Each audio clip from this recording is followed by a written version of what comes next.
Hi, folks. Welcome back to Pop-Up Fizzle. I'm Jeff. I'm Heidi. And we're back with more WandaVision. This time, the season finale of WandaVision. Yay! That makes this a special episode. The other thing that makes this a special episode is it's Heidi's birthday. Happy birthday, Heidi. Thank you. So we're celebrating. We're up at, actually, it's like 2:30 in the morning. We're watching WandaVision. We don't normally do that when WandaVision drops, but we decided we'd do that for the finale. Make sure we see it before we get spoiled. Yep. And make sure we get it in your hands as quickly as possible. Yep. Anyway, so we're not going to waste too much time with catching you up on what's come before. We assume if you've made it to the finale, you've been watching all along. We know that Agatha Harkness has some plans of her own. We know that she took Wanda through an emotional journey last week to get her to the point of seeing what she's done, recognizing what she's done, and how they got here so that Agatha could figure out who she was. And turns out that she is the Scarlet Witch. So hopefully we'll find out what that means. We also know that there's another Vision. The Vision's body has been reanimated by Hayward. We don't know what that's going to mean for Westview or for Wanda. So hopefully we'll find that out as well. Anyway, we're going to dive right in. Your part of this is if you like this sort of content, be sure and hit the thumbs up. Consider subscribing to the channel if you haven't already. And if you want to support us, several ways to do that. Those are all listed down below in the description, whether it's Patreon or Cash App or Venmo. If you can't do any of those things, no harm, no foul. We're glad that you're here. Yeah. And we look forward to your comments down below about what you thought about this episode once it's all over. This is not a market substitute. Be sure and watch this on Disney Plus, support good content, and then watch along with us. All right, here we go. Yep. I don't think fighting her face-to-face is necessarily the best plan. Yeah. Oh, she caught it. She's learning that move fighting Tony Stark. Yep. Huh. I like that slight modulation of the voice so that he doesn't sound the same. Yeah. Oh no. Easy now. Oh. There he goes. There's mud in your eye. Oh. Well.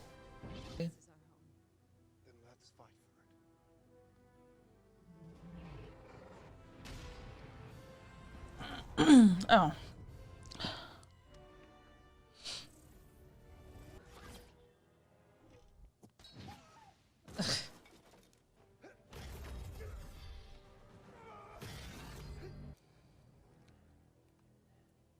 What does he have? Oh, why wouldn't he be able to do that? Nice callback. The Scarlet Witch is not born, she is forged. She has no coven nor need for incantation. I'm not a witch. I'm not a witch. No one taught They dress me like this. power exceeds that of the Sorcerer Supreme. I have a daughter. She's 8. Maybe she could be friends with your boys. If you like that storyline. Or the school bully even. Really anything. If you could just let her out of her room. If I could just hold her. Please. What are you doing to her? You're making her say this. She's your meat puppet. I just cut her strings. Agnes doesn't. He's got headshots. He's an actor. Yeah. You do. You're Ralph Boner?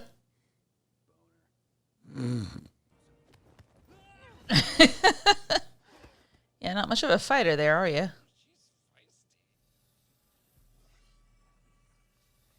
Oh, she's seeing something on a different spectrum. Yeah. A lot of damage Hayward is causing. Exhausted. You're fine. You're all going to be fine. You let us sleep. We have your nightmares. No, that's not true. Kept you safe. Easy now. Oh, no. No, that's not good. Given that her magic's been acting wonky, it's a good thing that worked. Yeah. Oh. What? Oh. But she wants you to do whatever it is you're trying to do, so Yeah. this can't be good. Yeah. You know, trying to will away your grief is never a... Fresho. Yeah.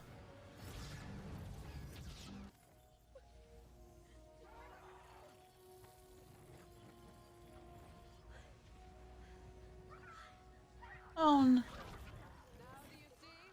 You tied your family to this twisted world, and now one can't exist without the other.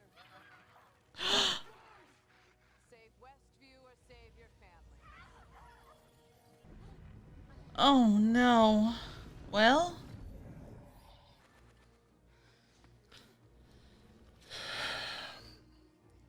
I bet Hayward and his bunch got in, though. oh, they sure did. Yeah, you guys are way underpowered for this.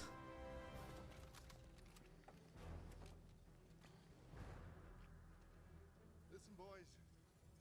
Your mother and I never really prepared you for this. No. Nice family shot of everybody. Yeah. Why are you doing this? My programming directive is to destroy the vision. But you're the Vision. But I'm not the true vision. Only a conditional vision.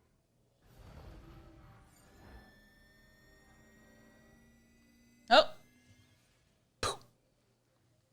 I request elaboration. Oh. Handle the military. Okay. Mommy will be right back.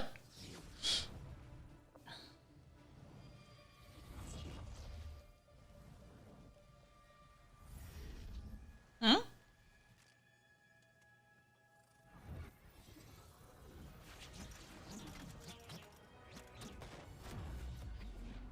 Oof. Really? Becoming no. light. Yeah.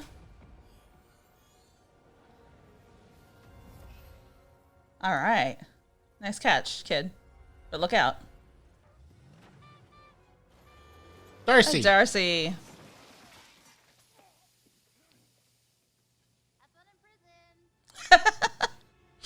And I do not have the Mind Stone. And I do not have one single ounce of original material. huh. I have not retained memories. But you do have the data. It is merely being kept from you. Yep. May I?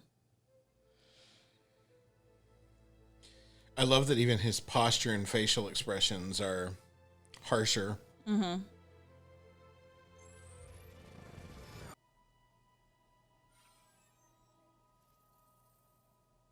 Huh.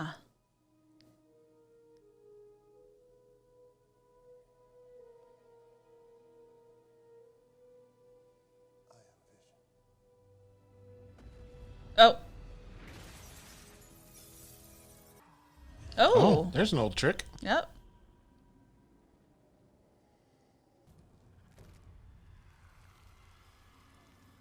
Oh.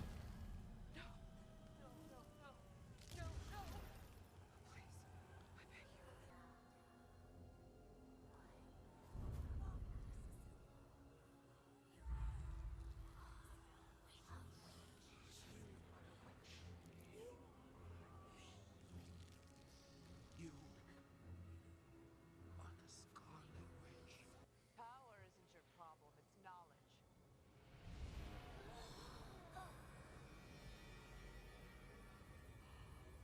Hey. Hey.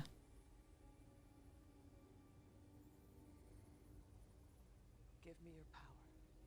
No. I will correct the flaws in your original spell. Take it. I don't want it. Huh. Wanda, what are you doing? Come on, Wanda.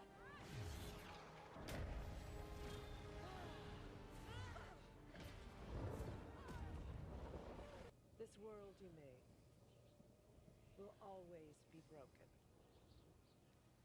Just like you.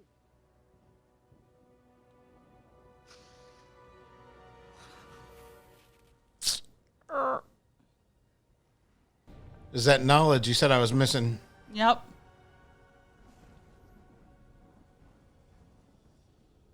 Haha. Given space, only the witch who cast them can use her magic. Thanks for the lesson. Look at that vision. Oh yeah. Oh, God. Uh-huh. You don't know what you've done. Hmm.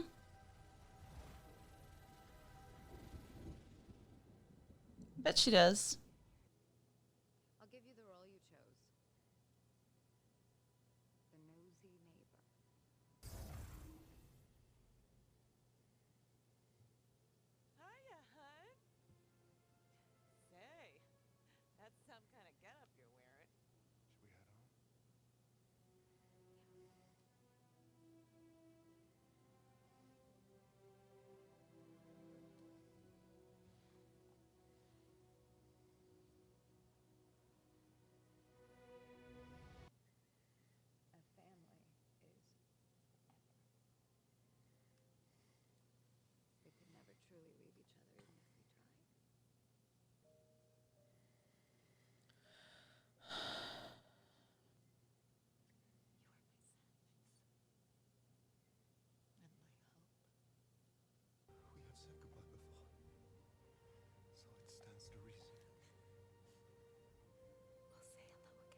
All right, we'll keep watching to see if there's a post-credits or mid-credits scene.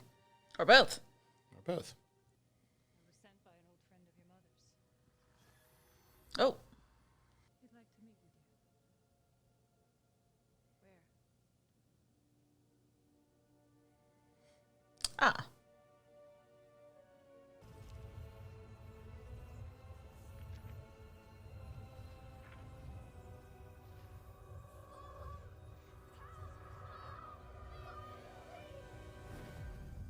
Huh. Interesting. All right. That's one of those places where I wish I had closed captioning. I think I heard the children, obviously, but it's calling So- from their mom. So were we seeing? Has she divided her attention, or are we seeing like here's what she's showing the world, but she's back there doing this instead? Maybe. Interesting. Huh. That sets things up interestingly as well. Yeah. Okay. Okay, so let's gather our thoughts here and talk about this finale. This finale had a ton of ground to cover. It did. In order to set things right for all of our characters. Some characters got less input and in conclusion, like Darcy. We got to see that Darcy was still there. Darcy got to stop Hayward Yay. from leaving.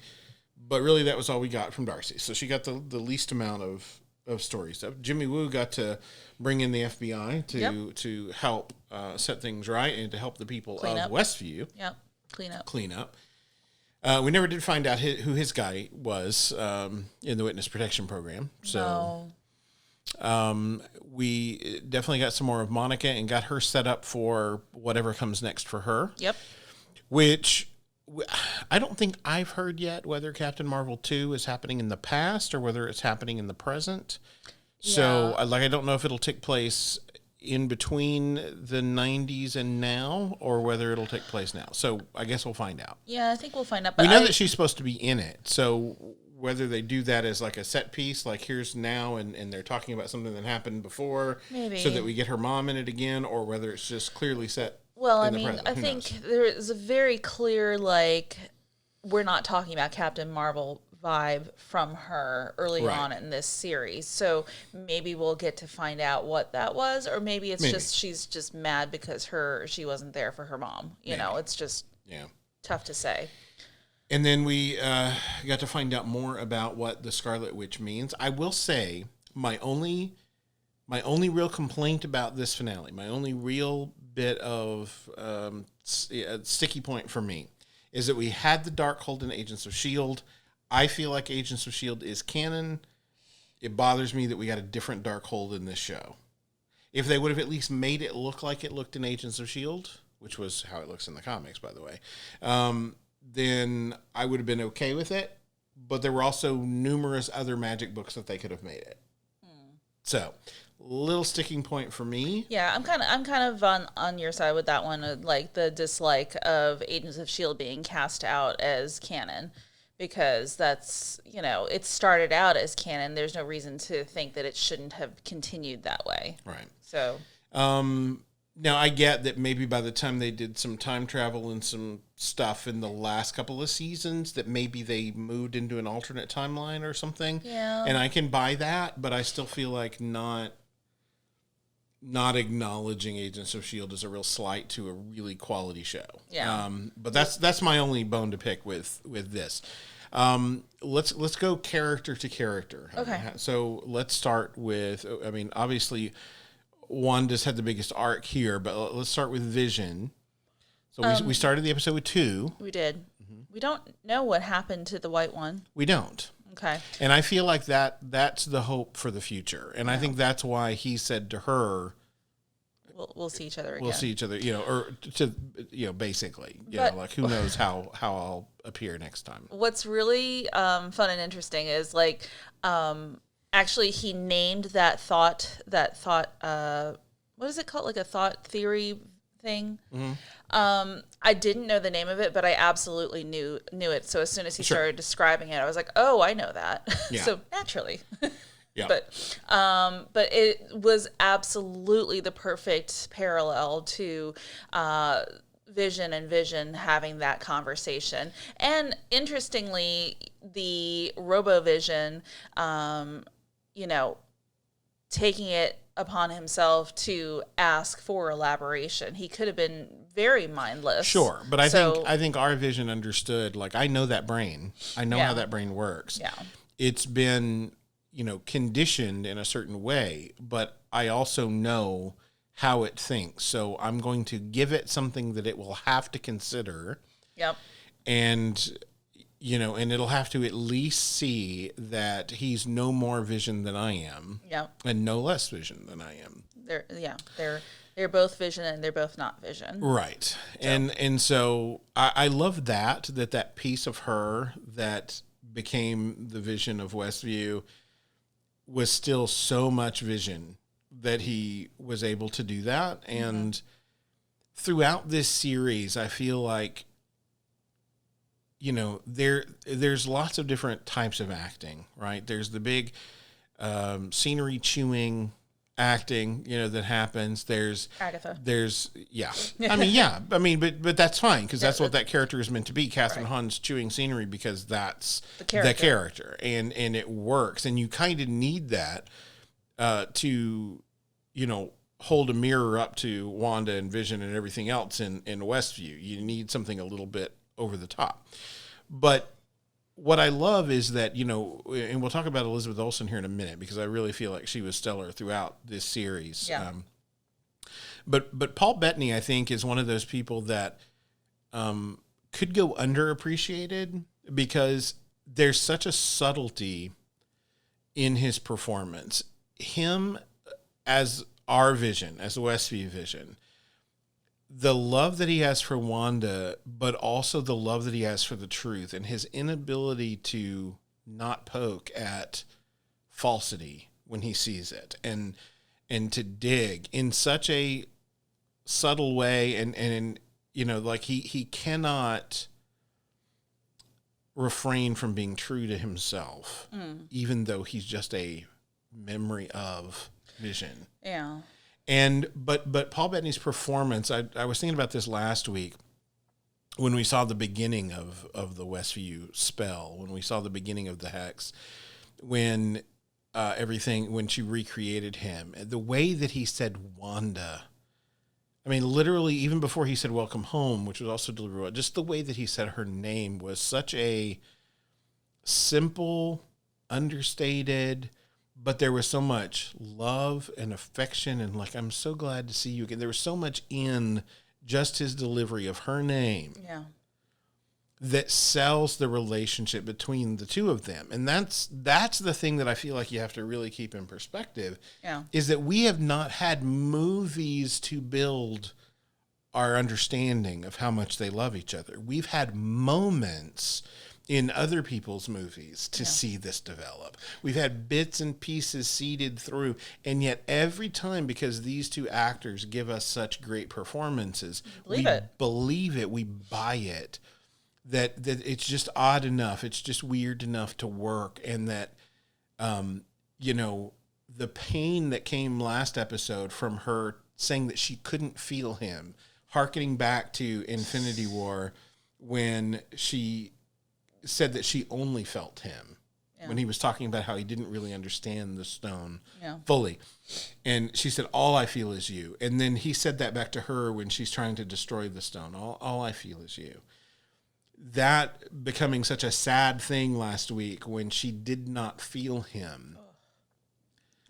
And yet he was very alive inside of her, very alive in her memory, enough so that she could recreate not only some passing version of him, but a version of him that's true to himself, so much so that he would fight for her, that he would fight for his family, that he would set the other Vision right and on the right path.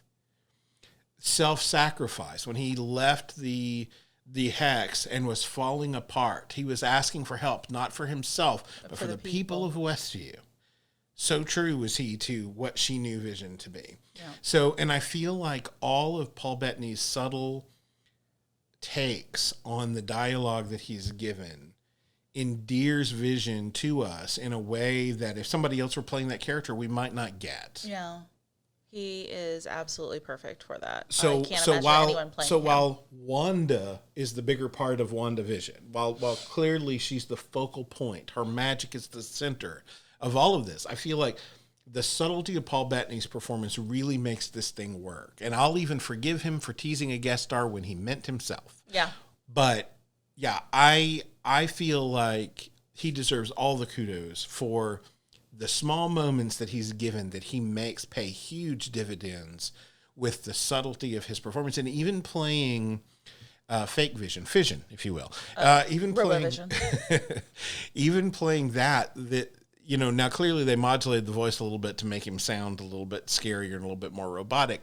But just his expression, the coldness of his expression and the delivery of the things that he said was what sold that in our vision. Like, his first thought is, maybe we can work this thing out in Peacefully. a way, yeah. And I mean, that's Vision. So I just feel like he deserves a lot of credit for his part of making this show fly. Yeah. So kudos to you, Paul Bettany.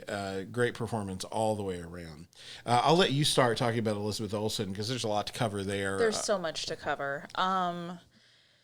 Just, kind of even like just her expressions when she is hearing things, reacting to things, and knowing like when knowledge hits her of what needs to happen and how, it's just stellar. Just like Elizabeth Olsen's face is so expressive, or she uses it as well, And there's a lot of subtlety to there, the too. max. And so there's no part of her performance that is left like on the table. She's not dialing anything in. Everything is about, she is Wanda, in those moments, feeling everything. So I was just like blown away by how taken in I was by it. And when you go back to those early episodes where we were very much in sitcom land, especially those first two when we're in black and white, there's a lot of subtlety in the choking scene in that first episode, where it's like Vision is uncertain of whether he can act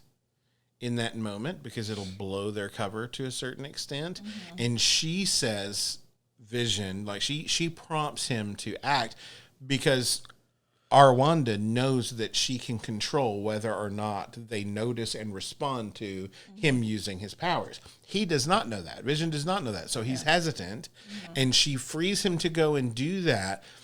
But it's her being aware of her manipulation while not wanting to look it in the face. Yeah.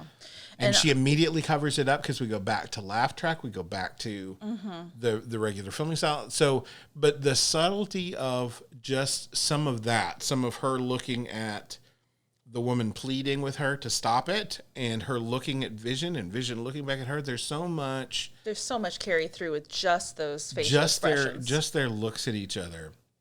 Last week, some of what we got from her was spectacular. I think specifically right after we saw the scene in, I can't remember if it was in the Avengers compound or whether it was just after that in Sword, but I believe it was in Avengers compound, where she says, brother, parents dead, brother dead, Vision dead, or whatever. While Agatha is saying those things behind her back, the range of expressions across Elizabeth Olsen's face as she takes in what's being said to her and feeling anew the depth of that loss and despair was so subtle, because the camera's not focusing on her in that moment. We're looking at Catherine Hahn. Catherine Hahn's talking, our eyes and our attention on them, and the performance that Elizabeth Olsen gives, even though she's not the center of attention in that moment, makes that scene work, and it makes us feel an ache for Wanda in that moment. Yeah. And I think that is kind of the key to this whole series, that you see Wanda as a villain if you're not paying attention to the depth of the despair that she's feeling and what grief is and can make you do. Yeah. People that are, I want to definitely talk about this in a podcast at some point down the road, but people that are caught up in their grief, that haven't had the counseling or the time to work through it, can lash out at people. They can deny that they're grieving and put on a happy face. They can cover that grief in numerous unhealthy ways. Yep. And that's not their fault. They didn't ask to grieve. They didn't cause the thing that's making them grieve. They've just been handed this giant package of sadness and been told they have to deal with it. And I feel like... I don't think anybody deals with it properly, And ever. Right. So- I mean, and everybody deals with it differently, right? But I feel like if we hadn't understood, if we hadn't gotten from Elizabeth Olsen's performance and from the writing, the depth of her sadness, Sorrow. and from the people within Westview talking about how they could feel that. Yeah. Not only in this episode, but in previous episodes, like when Norm was freed briefly, talking about that if we hadn't, and Monica too, saying that she felt sadness, she felt so if we hadn't gotten that, then it would be easy to paint Wanda as the villain. But when we see the whole picture, we see that she was acting out of this sorrow in a way that she didn't realize was being destructive. She could fool herself because she was in her grief that she had made the town better. She had, right? She had given people like fake Pietro had said, you gave them better jobs. Yeah, okay. There were some good things on paper that came out of that. And when you're in grief, sometimes you're not looking at the right things. Yeah. She was doing harm without realizing she was doing harm. Yeah. Because it made her feel better, and she was hiding from what made her feel bad. And thinking about those other people and their lives and what they were giving up by being in there would make her feel bad. She wouldn't want to feel that. She wouldn't want to think about it. She wouldn't want to face it. Nope. Because then it undoes what she just did. So all of it makes sense, and it helps to not make Wanda the villain of this story. I mean, she caused all of this, and she's going Sure. to have to make reparations somehow, but we're not there yet. We'll find out. I'm very curious about Doctor Strange and the Multiverse of Madness, Yeah. and what part she will play in that, and how big that part will be. Yeah. Because like that 30 seconds at the very, very end there, it reminds me of that Infinity War scene with Doctor Strange looking at the 14 million different outcomes. Right. Like she's trying, I think she's definitely looking for her children, but also two, I think she's trying to explore, now that she has a name for who she is and her powers, now that she had that knowledge has been revealed to her, she's looking into all of it. The words that popped up that she would be paying attention to: Darkhold, Sorcerer Supreme. Right. That she was forged, and the thing that was an interesting word too. That she was forged, made. Yeah. that she was made. So she baby witch, as far as like Agatha was concerned, when the first thing that pushed her to use her magic Probability happened. spell, yeah. And then, but then forged by the Mind Stone. But then continually forged by all of the things that have been taken from her. Yeah. That's something like with metal and with jewelry, is that you have to mold it and you have to chip things away to make it work. Forging makes me think of like iron work and that kind of thing. So you're talking about intense heat, and you're talking about a lot of hammering, a lot of blows to make something, to forge what it is you're trying to forge. And I think metaphorically you can say that Wanda's been through the fire for sure, and she's been hammered and hammered and hammered by losses and even by her own mistakes, by knowing that she joined the wrong cause in her grief over her parents, by knowing that she made a bad choice in Lagos or however you say that, by knowing that she didn't deal with her brother's loss and with Vision's loss, and it led to something like this.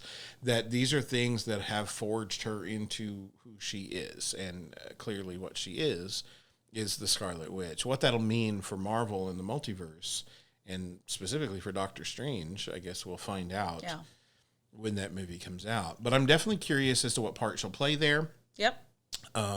Whether she'll be a threat, whether she'll be an ally, whether she'll be, Maybe both. if the threat is coming from the multiverse, whether it'll require her power to set it right, and that she'll have to work with Steven to make that happen. There's a lot of questions, and we're not going to get those answers for a while. That's just the state of things, unfortunately. Yeah, Doctor Strange is set to come out, I believe, in 2022. So, but give Marvel a heck of a lot of credit.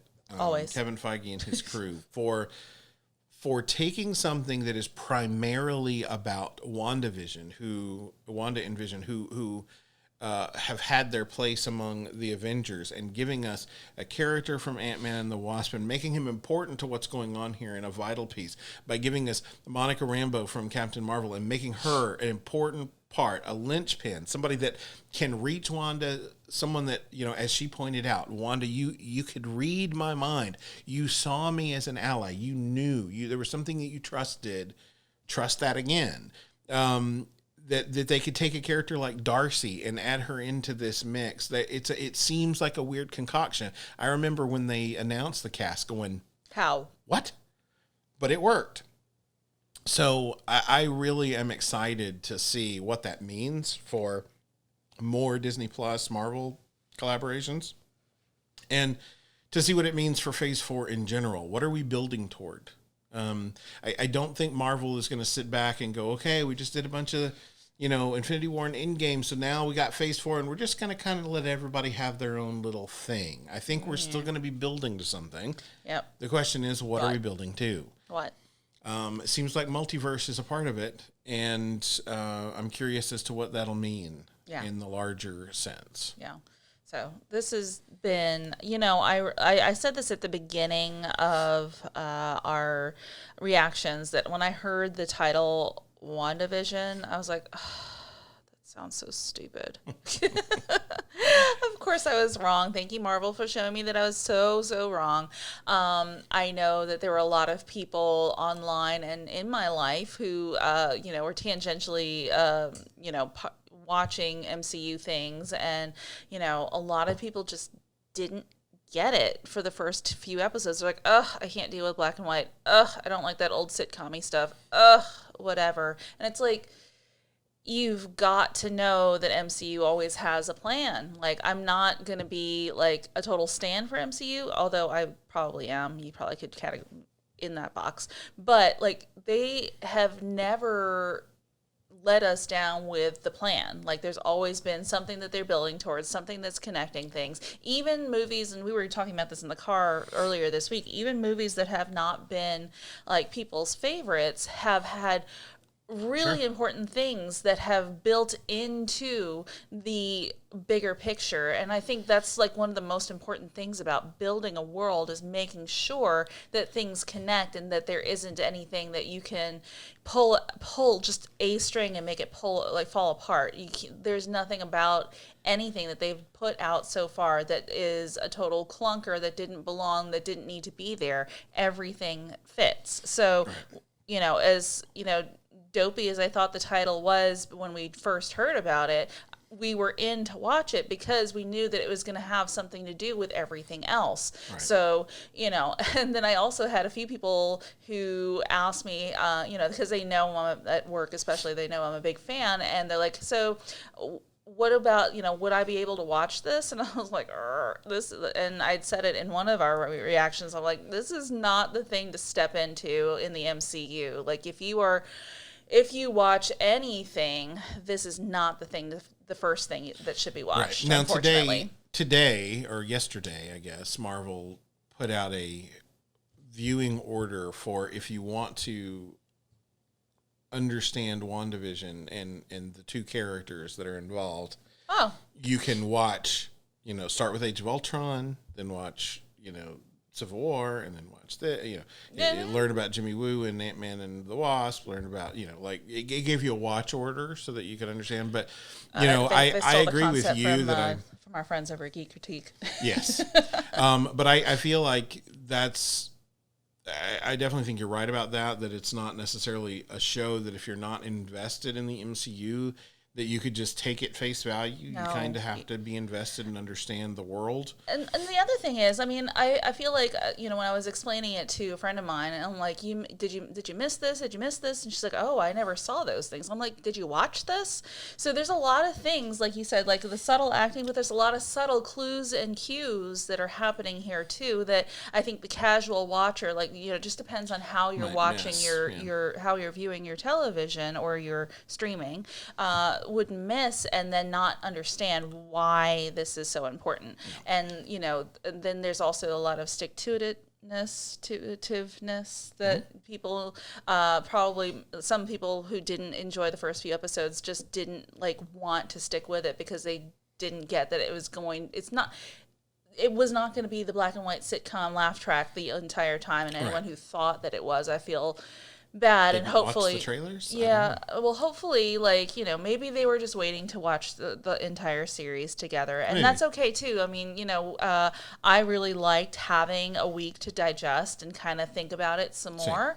But I can see, because streaming is what it is, there are so many different things that just drop the entire season, and you have to watch the whole thing, or else you're going to be spoiled. Right. So there's that too. So either way, I do have one last nitpick, and I just wanted to come back to this. I've talked about throughout our watching of this show that I felt like Hayward was getting a bad rap because he was making decisions that people were like, oh my gosh, this guy's such a jerk.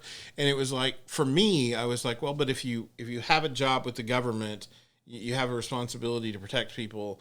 You have, and I feel like they went from making him understandable to me to really making him kind of a cartoony villain in the last couple of episodes. Yeah. I felt like that was cheap because we've seen, it's like not everybody in a high position in a military or government thing is a bad guy. And I feel like they're giving that to us over and over again. Yeah. So it seems a little cheap to me. Yeah. We've seen Hydra get into S.H.I.E.L.D. Yeah. We've seen, politicians behind things. We've seen all these things. Like it's getting a little old. There are people in these positions that are good people that do the right thing, that make good calls. But I mean, even Nick Fury, just like after S.H.I.E.L.D. fell down, he just ran off and started doing his own thing. So don't show me that the only good guys are renegades that go against the system. I need to know that there are good people in the system too. Don't get me wrong. I feel like, given our real world political spectrum, I don't see good guys on either side, but I do think that there are people in those positions that on both sides of the aisle are trying to do right with what they're given. And there are people on both sides of the aisle that use their position for their own power and their own stuff, that you're always going to have that because people are messy, right? But don't, in a fictional setting, don't keep giving me that every person with a little bit of power is a bad guy. Because it seems a little old and it becomes too predictable. So I was kind of hoping they would zag where they zigged with Hayward, but yeah. Well, I mean, I was willing to buy him being, just the government, following the government's requests and demands, doing what he was told, all of that. I bought that all up until he was aiming a gun at children. Like, whether you believe they were real or not, whether they were kids, sure, whether they were powered or not, sure, but that's what I mean. That was cartoony villain. Yeah, that was silly. I mean, I took it as what they showed us, which was an opportunity to showcase what Monica can do, which is great. But I was willing to buy him up until that point, and even the way the characters responded to him, I thought was over the top. It's like he's got a job to do. Like, why is this a problem? You may not like the way he's doing it, but he's the one with the authority and in the position to do it. Whatever. Yeah. And the other thing I wanted to point out, and I think I pointed this out on Twitter, but everybody's like, oh, he's Hayward's such a bad guy, blah blah blah. But they've had Vision's body for like a long, long time, which means that even though Monica's mother died 3 years ago, she may have known that they had Vision's body and what the plan was before she died. Like, I don't think there's any reason to assume that the original intention was a bad one. They just wanted Vision to work for them because they're into sentient weapons. Yeah. So that goes against his living will, so I'm not really thrilled with that idea. Right. Well, but then you're into the legal questions of, can a machine have a living will? And I mean, does my toaster need a living will for me to decide? And I get that doesn't apply to Vision, but I'm just saying in the real world, there would be a lot of There'd be a lot of questions and legalities. legalities and things that would have to be worked out to know whether that could even be done. So, and of course, I don't expect the show to get into that at all. No, that'd be really boring. But yeah, that was a nitpick. It seemed a little bit lazy to have him be yet another guy in charge of a group that turns out to be a bad guy. Like it, yeah. And really, I mean, I guess I don't know. I don't know what he had the authority to do. He may not face any consequences for that. Just because they handcuffed him doesn't mean that whoever's actually in charge of him and his group is going to do anything with him. They might go, we kind of think he was right. Sorry. Or they'd be like, you tried. Yeah. Go along, boy. So You got whatever, this. Anyway, I doubt we'll be seeing him again, but if we do, I guess we'll find out what became of him. And I'm definitely curious where Monica's story is going to take her. Yep. Apparently up. Which probably means some more engagement with Fury. I believe that was probably the friend that she was talking about. Yep. I really feel like this did a pretty good job of answering the lingering questions that we have. Mm-hmm. And I feel like fitting in for Agatha to be stuck as Agnes. I kind of wanted some tears from her there when she was turned back into Agnes and was saying all those things. Like I thought her jolliness, I kind of wanted to see the tears that we got from some of the other people that were trapped in Westview. Yeah. Well, it'll be, you know what? She's just there, but she's going to have to figure out how to live with the Ralph guy. Since she's like the nosy neighbor who's living in his house. Well, but I think if Ralph and everybody were freed, maybe. I think maybe honestly, like he looked like you saw the headshots. I'm like maybe he was an actor who was actually cast for that. I don't know. Maybe. Anyway, definitely interesting. We did not get any mutants in this series. Yeah. We did not get I said, opening of the multiverse in this series, which were a lot of things that were predictions. I said I was going to say who I thought it was going to be, and I thought that it was going to be some version of Magneto. The guest star? Yeah. Okay. And I said I would say I was what it was, whether I was right or wrong. I was completely wrong. Yeah. Paul Bettany actually put out something yesterday saying I never, I was just being silly. I never thought people would take my statement about a guest star and speculate to the ends of the earth about who it could be. I was just joking, talking about getting to act with myself. That's fine. That's fine. So he was so great in this show. I forgive that. Yeah. So multiverse. No multiverse at this time. No mutants at this time. Right. No requoting of House of M of any way, shape, or form. Right. We never did get to see Mephisto. Right. So which I was a little bit disappointed by. I was kind of hoping. That was a little disappointing too, but that's okay. I mean, we've opened up, at least Agatha talking about her powers, talking about the Darkhold, talking about the Damned and all that stuff. So that might be something that picks up. And of course, we've got 2 more limited series coming from Disney Plus and MCU that will possibly pick up some strings and carry them over through, so that we can see how these things have shaken out. And if not strings from this series in particular, it may be more setting up more strings, adding to the tapestry that's going to be Phase 4. I'm very excited. Now I'm excited for both. Yeah. But Falcon and Winter Soldier feels like the MCU that we've been missing. It feels like what we've seen before. So while I'm super excited to get the flavor that I love, I'm a little bit more excited for Loki because it seems like it's going to be a really weird ride. Yeah. Which is what WandaVision was. Yes. And I dig it. So, and now Marvel's proven that they can give us quality television. So I'm in. Yep. So we'll be back in 2 weeks with Falcon and Winter Soldier, and we hope to see you then. Be sure and hit thumbs up on this video. Consider subscribing if you haven't already, and if you want to see the full uninterrupted reaction, you can find that on Patreon. That link is in the description. Anything else from you, Heidi? No, I'm just well, very, happy very excited. birthday, dear. Thank you. This is the perfect present from the MCU. Thank you. That's right. I got to say, we do a lot of filming, we do a lot of editing, and there's a lot of time and stuff involved behind the scenes, even when we're not in front of the camera, to try to make this thing happen. And I wouldn't have taken this journey with anybody but Heidi. And she, as difficult as it can be sometimes getting this stuff filmed and out, I really appreciate that with this, as in the rest of my life, I get to be partnered with somebody as amazing as my wife. So thank you. Thank I you. appreciate you and everything that you bring into my life. I'm very glad that you were born. Me Happy too. birthday. Thanks. All right. Until next time, folks. Bye. Bye.